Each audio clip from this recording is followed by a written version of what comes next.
কোনো অবাঞ্ছিত জিনিস যেমন ফরেন বডি বা কোনো জীবাণু যদি আমাদের শ্বাসনালীতে ঢুকতে চায় তাহলে সেটাকে বাধা দেওয়ার জন্য কাশি হয়।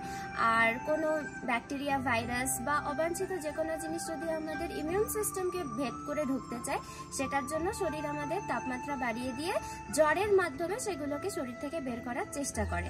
অর্থাৎ কাশি এবং জ্বর দুটোই কিন্তু বডির ডিফেন্স মেকানিজমের অঙ্গ বিশেষ।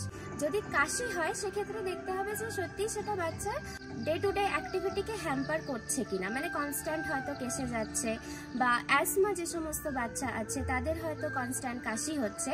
অ্যাজমা থাকলে অবশ্যই ইনহেলার ক্যারি করবেন। অনেক সময় নাকের কাছে মিউকাস ব্লকেজ হয়েও কিন্তু ঘর ঘর একটা আওয়াজ হতে পারে, সেটা পার্টিকুলার কাশি নয়, সেক্ষেত্রে নর্মাল স্যালাইন নেজাল ড্রপ দিলেই প্রতিকার সম্ভব। এছাড়া ওভার দ্য কাউন্টার কাশির ওষুধ কেনার আগে কোন কাশির কম্পোজিশনের ওষুধ বাচ্চার জন্য ঠিক হবে সেটা আপনার শিশু চিকিৎসকের পরামর্শ নিয়ে দেওয়াই ভালো। একটা জিনিস খেয়াল রাখবেন, খুব হেক্টিক শিডিউল বানাবেন না, এমন টাইম রাখবেন যাতে বাচ্চারা নিজেদের মতো সময় কাটাতে পারে। তাদেরকে এনকারেজ করুন ন্যাচারাল ভিউগুলো দেখানোর জন্য, এবং তারা সারাদিনে যা যা দেখছে চেষ্টা করবেন সেগুলো ওদেরকে ডায়েরিতে লেখানো মেনটেন করানোর। এতে ওদের স্ক্রিন টাইমও কমবে, অর্থাৎ সারাক্ষণ মোবাইল দেখা বা ভিডিও গেম দেখা এগুলোকে বন্ধ করে তারাও ঘোরা বেড়ানোর যে প্রোগ্রাম সেগুলো যেন এনজয় করতে পারে।